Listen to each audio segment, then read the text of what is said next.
I sat by the window, taking a deep breath as I gazed at the marigolds blooming proudly in the garden. The Ohio summer sun gently warmed my face. Now at 62, spending time in this quiet house in the suburbs of Columbus has become my greatest joy.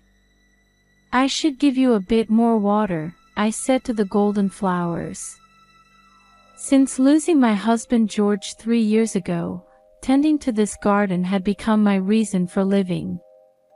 The flowers were silent listeners and good friends, sometimes helping to ease my loneliness. Suddenly, I heard the sound of the old clock in the living room. Its ticking seemed to mark the quiet afternoon air. I felt as if my heart was beating slowly in time with that sound. As I was about to stand up and head to the kitchen, the phone suddenly rang. Startled by the unexpected sound, I picked up the receiver. "Hello, Johnson Residence." "Mom." "It's me, Michael." My heart began to beat a little faster at the sound of my son's voice. It was rare to get a call from Michael. Since he got married and my granddaughter Emily was born, he only called a few times a year, on birthdays and holidays. "Michael, this is unusual. What's the matter?" I tried to naturally brighten my tone. The distant relationship with my son was a small pain deep in my heart. "Mom, I have a favor to ask." Michael's voice lacked its usual confident tone. "Can you take care of Emily during summer vacation?" I was speechless for a moment at those words. My granddaughter Emily is 6 years old. The last time I saw her was on her 4th birthday. Since then, I've only been able to watch her grow through photos. "Emily." I couldn't hide my surprise. "But didn't you and your wife always say you go on family trips during summer vacation?" I could hear Michael sigh deeply on the other end of the phone. "Yes, this year, work's been busy. Sarah's busy too. We don't have time to look after Emily." I felt something was off about Michael's words. His tone of voice and the way he chose his words made me feel like he was hiding something. "I see," I answered slowly. "All right. I'll take care of Emily." "Really? Thanks, Mom." Michael's voice mixed with relief. "I'll bring Emily over next Monday." After hanging up the phone, I stood there for a while. Various emotions were swirling inside me at this sudden turn of events. Joy at being able to see my granddaughter, and anxiety about my son's situation. Looking out the window, I saw the marigolds swaying in the wind. Their golden color seemed to give me hope for the summer days ahead. "Well, I'd better get ready," I muttered to myself.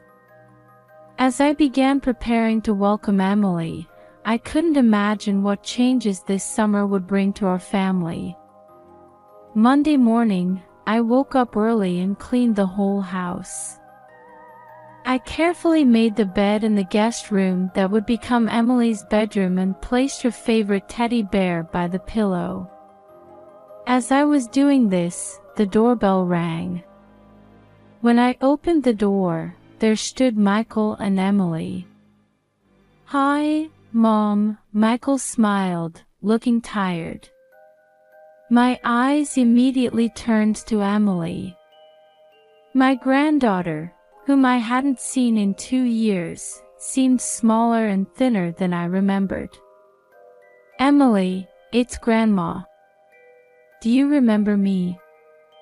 I gently called out. Emily nodded slightly, shyly hiding behind me. Michael seemed to be in a hurry. After putting down Emily's luggage, he quickly prepared to leave. "Well, I'll leave her in your care. Emily, be a good girl." As I watched my son's back as he left, I suppressed the anxiety welling up in my chest. I took Emily's small hand and led her into the house. "Come on, Emily. Let's have a fun summer vacation together," I spoke cheerfully. Emily nodded timidly, but her eyes showed signs of anxiety. In the afternoon, I decided to prepare a special dinner for Emily. "Emily, I'm going to make Grandma's special beef stew. Look forward to it, okay?" Emily gave a small "okay" in response. While cutting vegetables in the kitchen, I occasionally glanced at Emily playing quietly in the living room. Unlike a normal 6-year-old, she didn't move around much, just silently hugging her stuffed animal. Should I say something to her? I thought, but decided to give Emily some time to get used to things. By the time the aroma of stew filled the house, I had prepared dinner. I spread the tablecloth and arranged marigolds from the garden in a vase. "Emily, can you help me? Please carry the plates." Emily helped as asked, but her movements seemed somewhat tense. "There, it's ready." I proudly placed the large pot of beef stew in the center of the table. "Now, Emily, let's eat plenty." However, even after sitting down, Emily didn't pick up her spoon. Her eyes were anxiously fixed on the steaming stew. "What's wrong, Emily? Don't you like stew?" I gently asked. Emily answered in a small voice. "Ha! Is it okay to eat today?" I was shocked by those words. My hand holding the spoon stopped, and I stared intently at Emily's face. "What do you mean?" "It's normal to eat every day." Emily tilted her head with a confused expression. "But, at Papa and Mama's house, I have to endure even if I'm hungry." My heart began to race. Something was wrong. Very wrong. Behind Emily's words seemed to be a reality I had never imagined. "Emily, listen," I spoke in as calm a voice as I could manage. "At Grandma's house, you can eat whenever you're hungry. Not just on special days." Emily's eyes lit up a little. "Really?" "Yes, really," I smiled at her. "Now, let's eat together. It's delicious." Emily timidly picked up her spoon and took a small bite. At that moment, a smile spread across her face. "It's delicious," Emily exclaimed happily. As I watched Emily eat with relish, I grappled with the emotions swirling in my chest. Joy, relief, and deep concern. I needed to carefully investigate what was happening in my granddaughter's life. That night, a new story began for Emily and me. Several days have passed since the night of the beef stew. Every morning, I eagerly await Emily's awakening. When I hear her light footsteps coming down the stairs, my heart fills with warmth. However, behind that joy, my concern has been growing day by day. During breakfast, Emily is happily munching on pancakes. While watching her smile, I discreetly observed her physique. Emily is certainly too thin. For a 6-year-old child, her arms and legs are too slender. Emily, would you like seconds? I asked, and she hesitated a bit before nodding slightly. That gesture made my heart ache. After the meal, while Emily was changing, I was organizing the clothes she had brought. All of her clothes were old and ill-fitting. Some were worn out, with small holes. "Grandma, look!" Emily burst into the room happily. The dress she was wearing was so big that the hem dragged on the floor. "Oh, Emily," I smiled gently. "It seems a bit big. Shall we go buy some new clothes?" Emily's eyes widened. New clothes?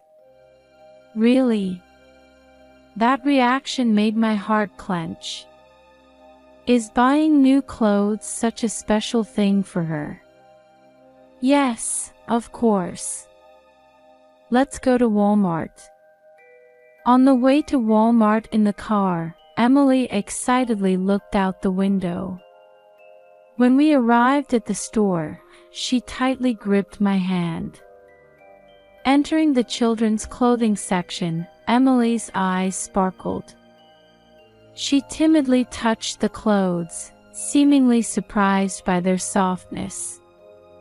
"Emily, you can choose any clothes you like," I said, and she looked up at me with an expression of disbelief. "Really? Any of them?" "Yes, any of them." Emily began to carefully select clothes.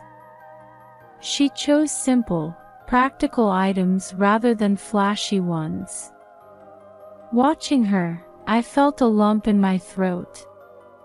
In the fitting room, Emily put on a new t-shirt and jeans.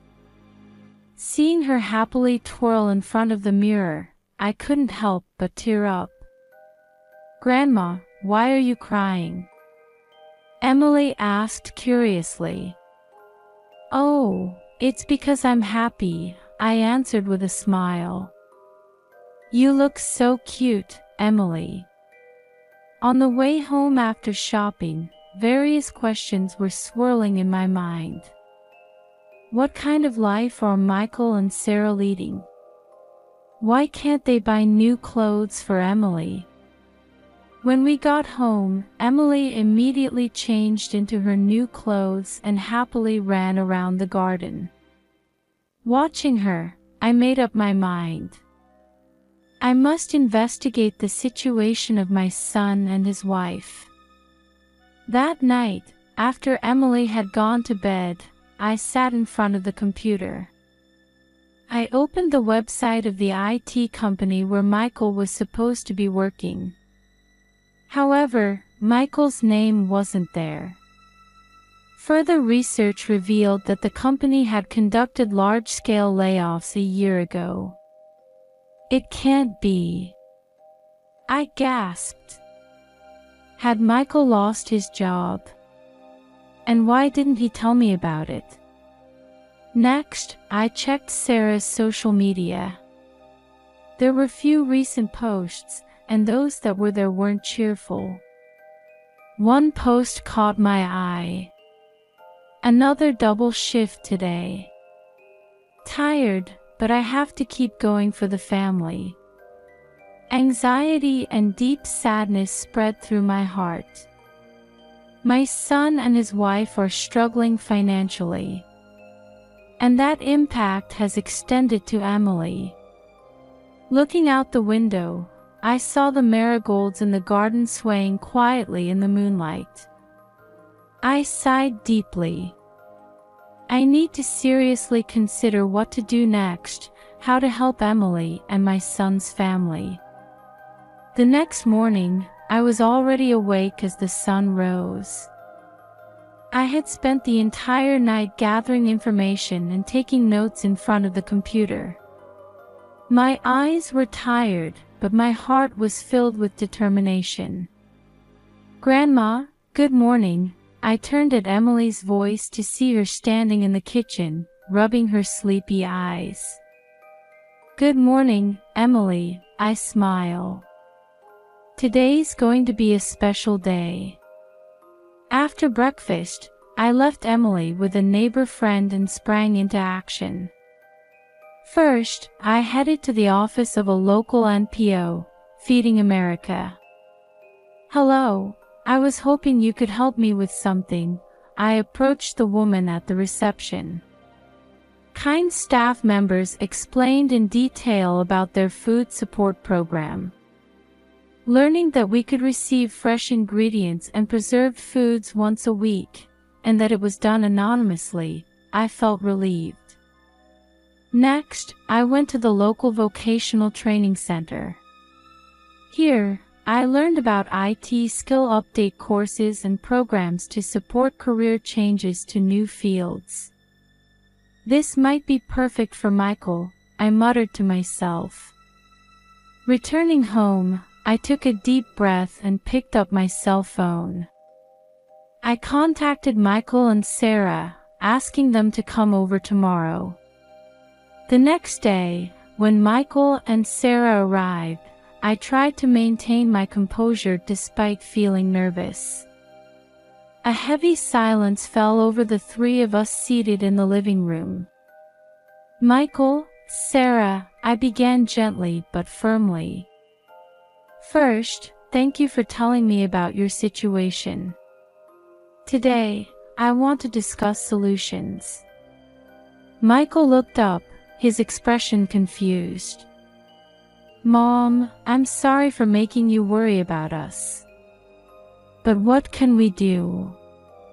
"Listen," I interrupted my son. "You're not alone. We're family. Let's get through this together." I began to explain the information I had gathered one by one. About the food support program, about the opportunities at the vocational training center. As I spoke, I could see Michael and Sarah's expressions gradually softening.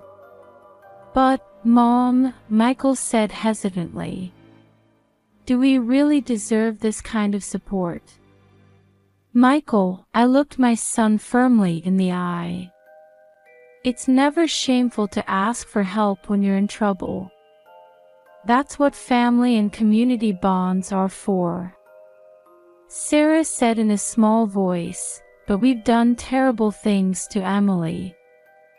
"We can't change the past," I answered gently. "But what we do from now on is in our hands. Let's work hard together, for Emily's sake." As the discussion progressed, the atmosphere in the room gradually changed. A glimmer of hope began to appear. "Mom, thank you so much." Tears glistened in Michael's eyes. "If Dad were here, he'd surely be proud." Those words made my chest tighten. It's been 3 years since my husband George passed away. He must be watching over us from heaven. "Yes, Dad is always watching over us," I answered quietly. That evening, when Emily came home, the whole family hugged her. Emily seemed a bit bewildered but showed a happy smile. "From now on, let's all work hard together," I said, gently stroking Emily's hair. Outside the window, the marigolds were shining in the evening sun. Difficulties may continue, but I believe this family can surely overcome them. 3 months have passed since then. The autumn sunlight streaming through the window softly illuminates the living room. I'm in the kitchen, once again making beef stew. The aroma rising from the pot brings back memories of that day. "Grandma, it smells good." Emily's energetic voice rang out as she rushed into the kitchen. Her cheeks have become plump and healthy, and her eyes have regained their lively sparkle. "It'll be ready soon," I smile at her. "Can you help set the table?" Emily nods happily and begins to spread the tablecloth. As I watch her, I reflect on the changes of these past few months. Michael has started a vocational training program and is acquiring new IT skills. Thanks to the food support program, Sarah's work burden has decreased, and she has more time to spend with her family. And above all, the fact that they are no longer ashamed to ask for help was a big change. "It's ready." Emily's voice brought me back to the present. On the table, dishes are neatly arranged, and marigolds are decorating it. Outside the window, the marigolds in the garden are also blooming their last flowers. "Now, let's eat," I say as I serve the beef stew. Emily, in stark contrast to before, eagerly brings the spoon to her mouth. Seeing this, tears welled up in my eyes. "Grandma, what's wrong?" Emily asks curiously. "Oh, nothing. I'm just too happy," I answered with a smile. At this moment, I felt deeply. Family bonds have the power to overcome any difficulty, and the importance of supporting each other. In Emily's smile, I found hope for a bright future. Outside, the wind of a new season was beginning to blow. Our family, too, had begun to walk a